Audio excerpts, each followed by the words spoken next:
নমস্কাৰ আপোনালোকৰ ওচৰত তেনে শৰ্ট ভিডিঅ' এটা আজি আগবঢ়ালোঁ।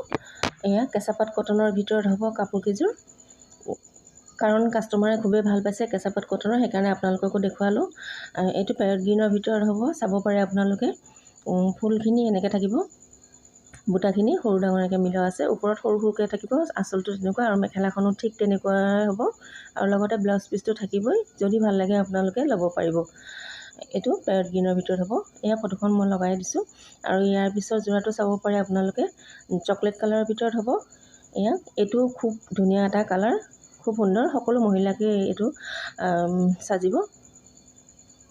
এয়া বুটাখিনি থাকিব, ডাঙৰ ডাঙৰকৈ থাকিব বুটাখিনি, হোৱাইট সূতাৰ এনেকৈ, আৰু মেখেলাখনতো তেনেকৈ থাকিব আঁঠুৰ ওচৰলৈকে, চাদৰখনতো গোটেই থাকিব, আৰু লগতে পাৰিকেইটা থাকিবই, লগতে ব্লাউজ পিচটো থাকিবই। যদি ভাল লাগে ল'ব পাৰিব আপোনালোকে। আৰু ইয়াৰ উপৰি কালেকশ্যন এভেইলেবল আছে, আপোনালোকে যদি ইয়াতকৈ বেছি চাব বিচাৰে তেন্তে কণ্টেক্ট কৰিব পাৰে।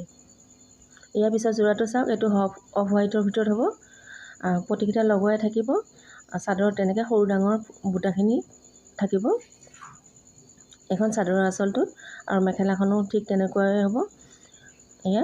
এইযোৰো খুবেই ধুনীয়া হয়, যদি ভাল লাগে আপোনালোকে ল'ব পাৰিব। আৰু মোৰ চেনেলত যিসকলে নতুনকৈ আহিছে তেওঁলোকে প্লিজ মোৰ চেনেলটো ছাবস্ক্ৰাইব কৰি ল'ব। Thank U.